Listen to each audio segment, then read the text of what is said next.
Assalamualaikum warahmatullahi wabarakatuh. Kami dari kelompok satu di sini akan menjelaskan bab 3 yakni Introduction to Consolidated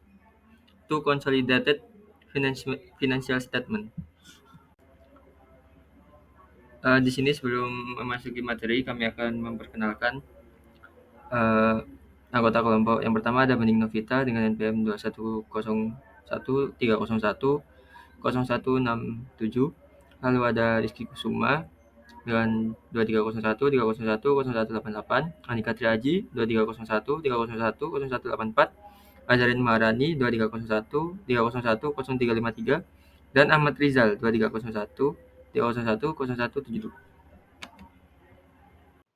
Oke, pertama-tama kita akan membahas tentang kombinasi bisnis yang dicapai melalui akuisisi saham. Jadi konsep akuntansi penggabungan usaha mencakup penggabungan di mana satu atau lebih perusahaan menjadi anak perusahaan dari perusahaan induk.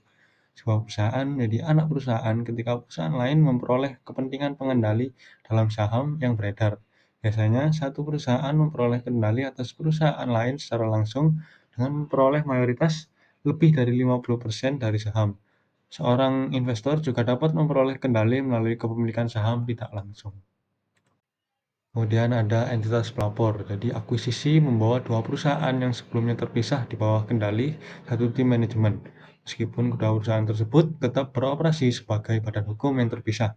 Akuisisi tersebut menciptakan entitas pelaporan baru yang mencakup semua operasi yang dikendalikan oleh manajemen perusahaan induk. Bila investasi dalam saham, menciptakan hubungan induk anak perusahaan, entitas pembelian, induk perusahaan, dan entitas yang diakuisisi anak perusahaan tetap berfungsi sebagai entitas terpisah dan memelihara catatan akuntansi secara terpisah. Laporan keuangan induk perusahaan dan anak perusahaan yang terpisah diubah menjadi laporan keuangan konsolidasi untuk mencerminkan posisi keuangan dan hasil operasi entitas gabungan. Entitas pelapor yang baru bertanggung jawab untuk melapor kepada pemegang saham dan kreditor untuk perusahaan dan kepada pihak berkepentingan lainnya. Kemudian ada pembiayaan akuisisi. Ada banyak cara yang tersedia untuk membiayai akuisisi. Investor dapat membayar tunai menjual saham biasa yang diotorisasi tetapi belum pernah diterbitkan, kemudian menerbitkan saham preferen, menjual surat utang, obligasi, atau memanfaatkan beberapa kombinasi instrumen keuangan ini. Kemudian keputusan pendanaan dapat menjadi penting secara strategis. Saham biasa disertai dengan hak suara dan akuisisi yang sangat besar dapat menyebabkan manajemen kehilangan kendali suaranya. Saham preferen tanpa hak suara atau alternatif pendanaan lainnya berguna dalam kasus-kasus di mana mempertahankan kendali suara merupakan pertimbangan penting. Kemudian ada konsolidasi. Entitas terkonsolidasi adalah entitas pelaporan fiktif konseptual. Entitas ini didasarkan pada asumsi bahwa entitas hukum dan akuntansi yang terpisah dari induk perusahaan dan anak perusahaannya dapat digabungkan menjadi satu laporan keuangan yang bermakna untuk tujuan pelaporan eksternal. Baik, materi selanjutnya adalah induk mengakuisisi 100% saham anak perusahaan dengan nilai buku.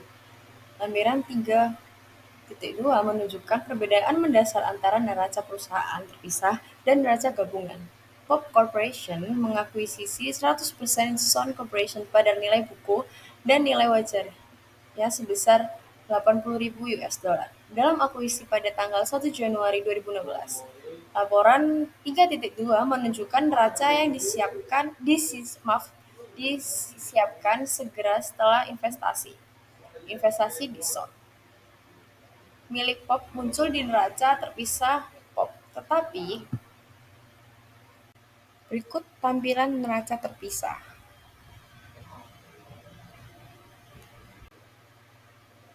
Selanjutnya adalah induk mengakuisisi 100% saham anak perusahaan dengan niat baik. Lampiran 3.2 menyajikan neraca konsolidasi yang disiapkan untuk perusahaan induk yang mengakuisisi semua saham Sun Corporation pada nilai buku.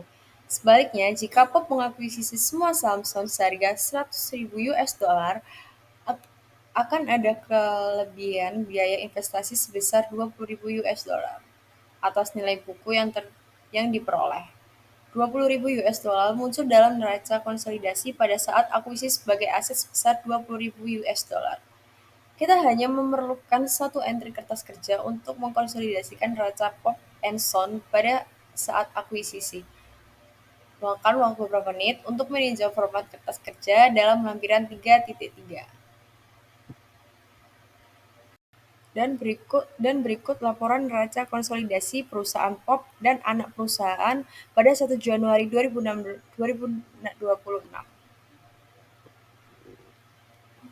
Selanjutnya adalah kepentingan non-pengendali. Masukkan semua aset dan liabilitas anak perusahaan dalam neraca konsolidasi dan mencatat bagian kepentingan non-pengendali atas aset bersih anak perusahaan berdasarkan nilai wajar secara terpisah dalam ekuitas pemegang saham. GAAP saat ini mensyaratkan yang pertama, kepentingan non-pengendali pada anak perusahaan harus ditampilkan dan diberi label dalam neraca konsolidasi sebagai komponen ekuitas yang terpisah. Kedua, pendapatan yang dapat diatribusikan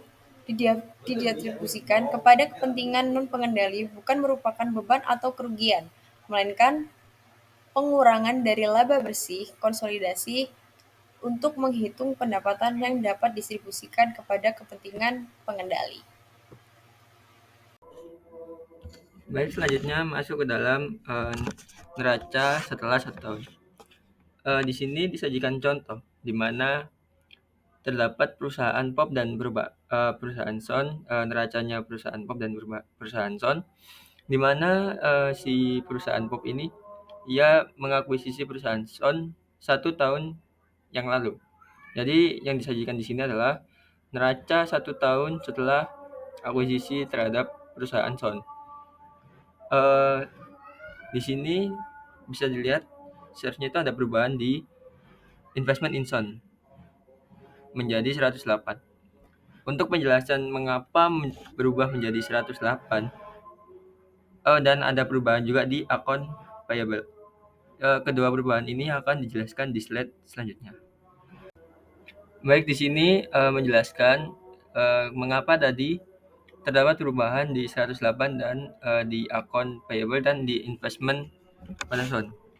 Di mana kalau di soal ini tuh seharusnya investment in SON-nya itu 90. Bisa dilihat dari asumsinya itu si POP membeli 90% dari perusahaan SON dengan harga 90.000 pada Januari 2016. Tapi pada 2017 harga investment in SON-nya itu berubah menjadi 108. Dan ada perubahan di account payable di mana account payable-nya itu 10.000 itu adalah milik POP. Account payable SON 10.000 itu adalah milik POP. Dan selama 2016 itu si SON itu mendapatkan income sebesar 40.000 dan membayarkan dividen sebesar 20.000. Jadi seperti ini perhitungannya. Yang pertama kita ada original investment yaitu 90.000.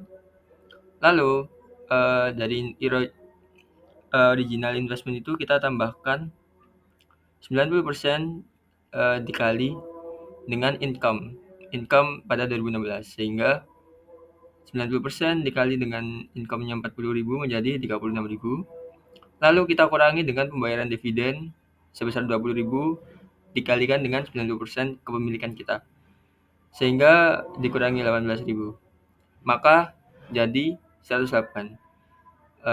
Masuk ke dalam neraca yang tadi di mana investment in SON-nya itu naik dari 90.000 ke 108. Ini penjelasannya. Lalu berikut adalah jurnalnya setelah 1 tahun. Jurnalnya itu yang pertama ada capital stock pada SON, capital stock SON, lalu menambah return earning. Capital stock-nya 60 dan return earning-nya itu 40 dari yang tadi. Lalu investment in SON-nya itu berubah menjadi 108 dan kita mendapatkan goodwill-nya di sini itu 20 dan non-controlling interest 12. Non-controlling interest 12 itu kita dapatkan dari 120.000 dikali 10%. Dari mana 120.000? 120.000 itu total keseluruhan investment in SON. Dimana seharusnya itu 120.000. Tapi karena kita hanya memiliki 90%, makanya investment inson kita itu 108 dan non controlling interest kita itu 12. Lalu goodwill-nya itu dapat dari selisih antara akun debit dan akun kreditnya. Lalu jurnal kedua itu adalah dividen payable pada dividen receivable sebesar 18 dari 90% dari 20.000. Lalu ya jurnal ketiga yaitu akun payable pada other current asset sebesar 10 untuk menghapus akun receivable dan akun payable, intercompany akun receivable and akun payable. Di sini kita akan membuat neraca konsolidasinya. Dimana tadi kan neracanya itu masih terpisah antara POP dan SON. Di sini kita akan mengkonsolidasikan neracanya atau neraca konsolidasi antara POP dan SON. Di sini tinggal menambahkan aja ya antara POP and SON. Mana POP-nya itu 54,8, lalu SON-nya itu 30, maka konsolidasinya menjadi 84,8. Lalu dividen receivable-nya itu di sini ada 18 kan pada POP. Tapi tadi kita kredit pada jurnal sebelumnya, maka di sini menjadi 0. Lalu other current asset-nya itu 82 pada SON-nya 56.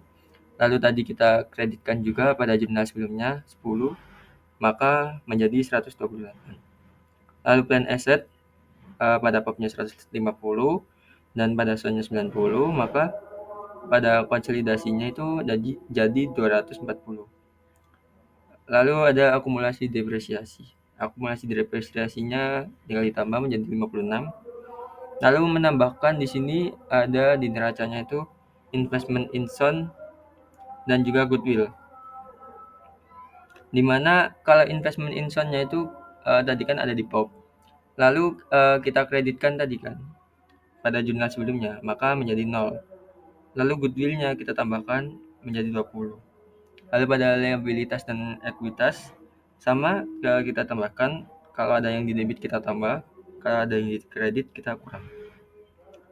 Bisa dilihat di situ akun payable-nya 60 ditambah 30, lalu kita tambahkan 10 menjadi 80. Lalu dividennya kita dari SON-nya itu 20, lalu kita debitkan 18, maka menjadi 2. Lalu other current liabilities-nya menjadi 50. Lalu di sini capital stock-nya tetap 200, return earning-nya menjadi 72,8. Lalu untuk capital stock inson dan return earning inson karena kita udah akuisisi, maka kita hilangkan dengan cara jurnal tadi pada debit sehingga menjadi 00. Dan non-controlling interest, kita ketambahan non-controlling interest besar 12. Sehingga total antara aset dan liability dan equity-nya itu balance. Jadi itu adalah neraca konsolidasiannya. Baik, di sini saya akan menjelaskan tentang pengaruh amortisasi terhadap neraca konsolidasi setelah akuisisi. Amortisasi memiliki pengaruh signifikan terhadap neraca konsolidasi setelah akuisisi, terutama terkait dengan pengalokasian harga akuisisi yang mempengaruhi nilai tercatat aset dan juga kewajiban perusahaan yang mengakuisisi dan yang diakuisisi. Setelah diakuisisi, perusahaan mengakuisisi wajib mengalokasikan harga akuisisi ke dalam nilai wajar aset dan juga kewajiban yang setelah diakuisisi, termasuk aset tak berwujud yang memiliki umur dan manfaat terbatas. Aset tak berwujud seperti hak paten, merek dagang, atau kontrak jangka panjang akan diamortisasi selama periode manfaatnya. Dalam hal ini, amortisasi yang dihitung setiap tahun akan mengurangi nilai tercatat aset tersebut dan juga mencatat beban amortisasi dalam laporan laba rugi konsolidasi. Selanjutnya, konsol 1 tanggal 1 laporan penghasilan. Perbedaan antara laporan laba rugi konsolidasi dan laporan laba rugi tidak konsolidasi dari perusahaan induk terletak pada rincian yang disajikan. Laporan ini mencerminkan asumsi dan jumlah sebelumnya yang digunakan dalam menyiapkan kertas kerja neraca konsolidasi. Item pendapatan dan beban terperinci telah ditambahkan untuk mengilustrasikan laporan laba rugi konsolidasi. Tetapi asumsi dan jumlah sepenuhnya sesuai dengan yang telah diperkenalkan. Berdasarkan GAP ASC 810/10, laba bersih merupakan gabungan dari laba bersih dari beberapa grup gabungan. Laporan laba rugi gabungan harus dijelaskan dan juga dipisahkan antara pendapatan yang dapat didistribusikan kepada kepentingan pengendali dan juga non pengendali. Baik, untuk akuntansi pushdown, jadi akuntansi pushdown itu adalah proses pencatatan dampak alokasi harga beli secara langsung terhadap pembukuan perusahaan anak. Akuntansi pushdown itu mempengaruhi pembukuan perusahaan anak dan laporan keuangan terpisah perusahaan anak. Tapi akuntansi pushdown ini hanya menyederhanakan proses konsolidasinya saja, tidak menggantikan laporan keuangan konsolidasinya. SEC sendiri mewajibkan penggunaan akuntansi pushdown untuk arsip. Dan apabila perusahaan anak hampir seluruhnya dimiliki oleh perusahaan induk, sekitar hampir 90% dan tidak memiliki utang ataupun saham preferen yang beredar, maka SEC mewajibkan perusahaan tersebut untuk melakukan arsip menggunakan akuntansi pushdown.